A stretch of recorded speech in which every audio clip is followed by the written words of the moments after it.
Halo anak-anak, bagaimana kabar kalian hari ini? Nah, jadi pada kesempatan kali ini Bapak akan berbagi materi mengenai teknologi konstruksi miniatur rumah. Ya, jadi materi prakarya kelas 7 semester ganjil. Nah, ini tepatnya merupakan materi pada bab 2 ya, pada semester ini gitu. Nah, jadi dengan pengajar yaitu Pak Sendiri Imaditri Pramana Putra SPD. Oke, jadi kita langsung mulai saja. Jadi mungkin anak-anak sudah membaca artikel yang Pak share kepada kalian beberapa waktu lalu. Itu silakan nanti dicek lagi atau nanti Pak akan taruh linknya di deskripsi. Oke, jadi Pak akan melanjutkan pembahasan mengenai teknologi konstruksi dari miniatur rumah.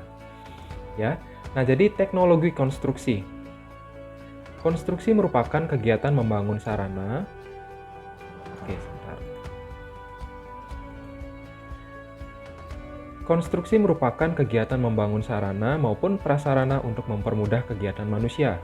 Pada umumnya, konstruksi diawasi oleh beberapa orang penting, di antaranya manajer proyek dan insinyur desain.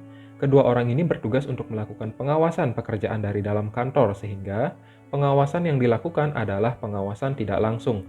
Sedangkan pengawasan secara langsung itu di lapangan yang dilakukan oleh mandor proyek. Sebuah bangunan adalah wujud fisik yang dihasilkan dari pekerjaan konstruksi, sehingga proyek bangunan tersebut disebut juga sebagai proyek konstruksi.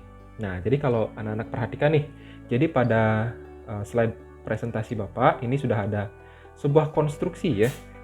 Ini sungguh mahakarya yang sangat menakjubkan dari manusia. Jadi tepatnya ini adalah jembatan Semanggi di Jakarta.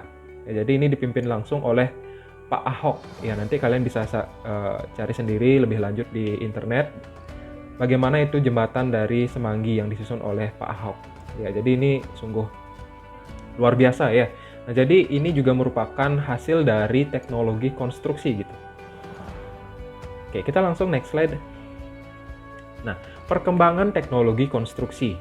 Nah, jadi mungkin perkembangan teknologi konstruksi dari waktu ke waktu itu mengalami perkembangan yang pesat ya. Jadi bukan hanya dari bahan-bahan yang digunakan, tapi juga dari alat yang digunakan. Nah, misalkan saja nih, jadi beberapa tahun ke belakang gitu ya. Jadi mungkin manusia itu atau orang-orang itu kalau membangun rumah atau membuat gedung atau suatu proyek tertentu, kalau misalkan kita lihat hal sederhananya, buat campuran luluh gitu misalkan. Jadi itu masih menggunakan teknologi manusia atau sumber daya manusia. Ya, tapi kalau saat ini, kalau untuk proyek-proyek yang besar seperti gedung, bangunan, atau rumah sakit, ya, itu sudah menggunakan suatu alat. Ya, jadi mungkin anak-anak juga pernah lihat kalau di jalan itu ya, ada mobil yang besar itu yang gimana ya, bentuknya itu kayak lonjong, terus di sana dibuat luluhnya itu gitu, campurannya itu. Ya, jadi itu dengan bantuan mesin. Jadi lebih canggih ya, dan tentu saja itu bisa menghemat waktu ya dan tenaga dari manusia. Nah, jadi perkembangan teknologi konstruksi saat ini sudah pesat dibandingkan waktu-waktu sebelumnya gitu. Oke, jadi langsung saja. Jadi di sini ada beberapa jenis proyek konstruksi ya. Jadi tepatnya ada 4. Yang pertama adalah konstruksi teknik, konstruksi industri, konstruksi gedung, dan konstruksi perumahan. Nah, sebentar kita akan bahas satu persatu ya, mulai dari konstruksi teknik. Ya, apa itu konstruksi teknik? Konstruksi teknik itu adalah struktur bangunan yang direncanakan dan didesain secara spesifik oleh ahli konstruksi bangunan untuk memenuhi kebutuhan infrastruktur pada masyarakat. Konstruksi teknik dibagi menjadi 2 bagian, yaitu konstruksi jalan atau jembatan dan konstruksi berat. Nah, jadi konstruksi jalan atau jembatan ini gambar yang Pak tampilkan di awal tadi ya. Nah, yang ini namanya konstruksi jalan. Jadi pembuatan jalan, ya, jalan raya yang sudah mencakup atau cakupannya itu sudah besar gitu. Ya, jadi ini kan proyek yang besar ya. Nah, dan juga konstruksi dengan alat-alat berat. konstruksi berat. Jadi sudah menggunakan alat-alat berat seperti bulldozer, eksavator gitu, dan alat-alat berat yang lainnya gitu. Nah, ini yang disebut sebagai konstruksi teknik. Oh ya, dan tadi juga ada konstruksi jembatan ya, selain konstruksi jalan juga konstruksi jembatan gitu. Jadi itu juga menggunakan beberapa alat berat gitu. Oke, berikutnya konstruksi industri. Nah, konstruksi industri ini terdiri dari proyek-proyek teknik tingkat tinggi dalam industri dan proses produksinya.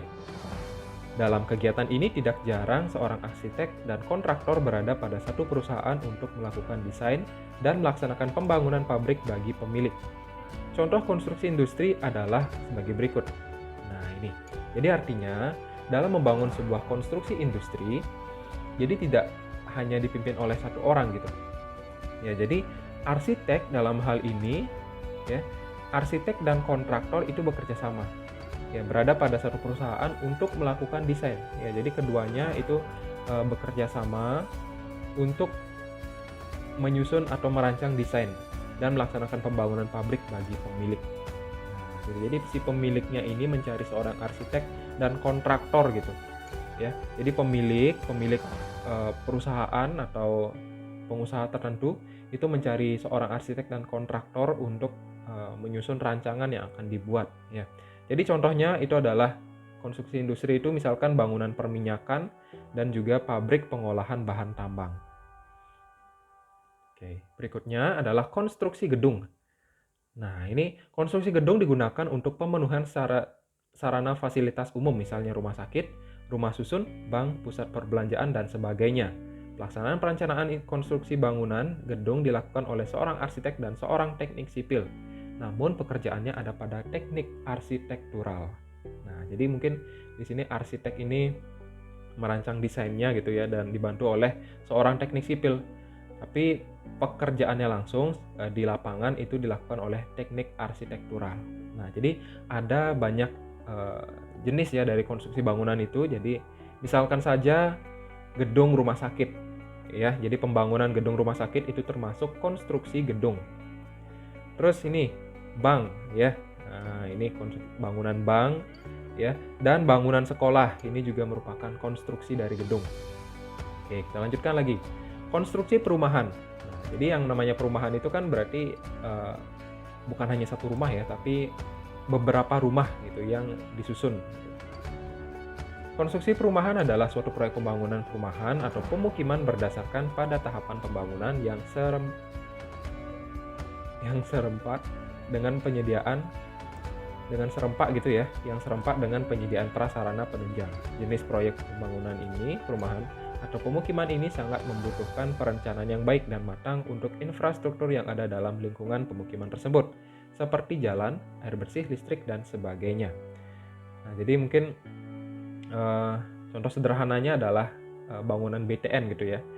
Jadi pembangunan BTN itu atau bangunan tanah negara ya, itu penyusunannya atau perencanaannya harus dipikirkan secara matang ya. Jadi mengingat beberapa hal seperti jalan, air bersih.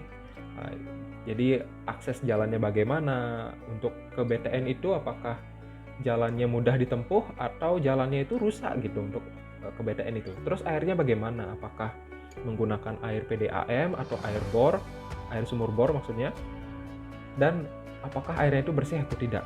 Nah, dan akses listriknya juga bagaimana harus dipikirkan, apakah apakah gampang memperoleh listrik di sana atau bagaimana gitu ya. Jadi diperlukan perancangan khusus. Nah, jadi contohnya itu seperti rumah tinggal, apartemen, dan kondominium. Oke, berikutnya adalah fungsi teknologi konstruksi. Nah, jadi berbicara mengenai fungsi teknologi konstruksi itu tentu saja masing-masing konstruksi atau bangunan yang dibuat itu memiliki fungsi tersendiri. Nah, seperti saja ini contohnya adalah rumah. Ya, jadi rumah kan pasti sudah tahu ya anak-anak ya. Jadi rumah itu berfungsi sebagai tempat tinggal dan juga melindungi manusia atau orang-orang di dalamnya dari panas, hujan gitu. Atau bahkan dari berbagai mara bahaya gitu ya. Nah, terus ini ada toko atau supermarket sebagai tempat membeli segala kebutuhan sehari-hari. Ya, jadi dipermudah ini. Ya, jadi misalkan keberadaan ini seperti Indomaret ya. Keberadaan Indomaret atau Alfamart sekarang sudah sangat menjangkau kita gitu. Ya, bahkan ini selat sekian kilometer sudah ada Indomaret gitu. Jadi aksesnya dipermudah. Ya, jadi memiliki fungsi tersendiri.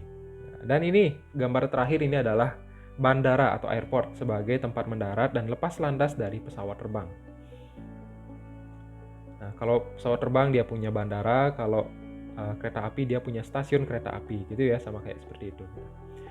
Jadi masing-masing konstruksi ini mulai dari rumah, toko, dan juga bandara ini memiliki peran dan fungsinya masing-masing. Artinya bangunan-bangunan ini tidak dibangun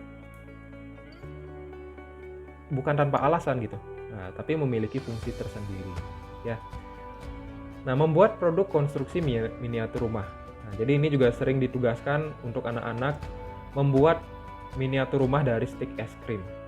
Ya, jadi perlu diketahui beberapa unsur rumah, jadi ada teras depan, ya, ada dapur, ruang keluarga, ruang tamu, ruang tidur, ruang makan, gudang, dan kamar mandi.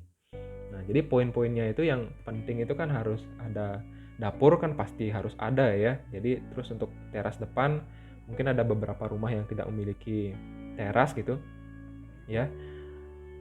Jadi hal-hal penting seperti dapur, ruang tidur, kamar mandi, ya, ruang makan, ruang tamu, ya itu harus berisi gitu ya. Jadi meskipun di beberapa rumah itu ruang tamu, ruang keluarga atau ruang makan itu menjadi satu gitu. Ya, tapi asalkan jangan kamar mandi dan dapur ini jadi satu ya, kan berabe jadinya gitu. Ya, tapi kalau ruang keluarga, ruang tamu dan ruang makan itu biasanya jadi satu tempat gitu. Oke, jadi ini unsur-unsur rumah yang ada ya. Dan berikutnya adalah bagian-bagian rumah. Jadi ada bagian bawah atau dasar, bagian tengah atau ruangan rumah, dan bagian atas atau penutup rumah. Nah, kalau bagian bawahnya itu adalah lantai gitu ya, yang sebagai pondasinya gitu.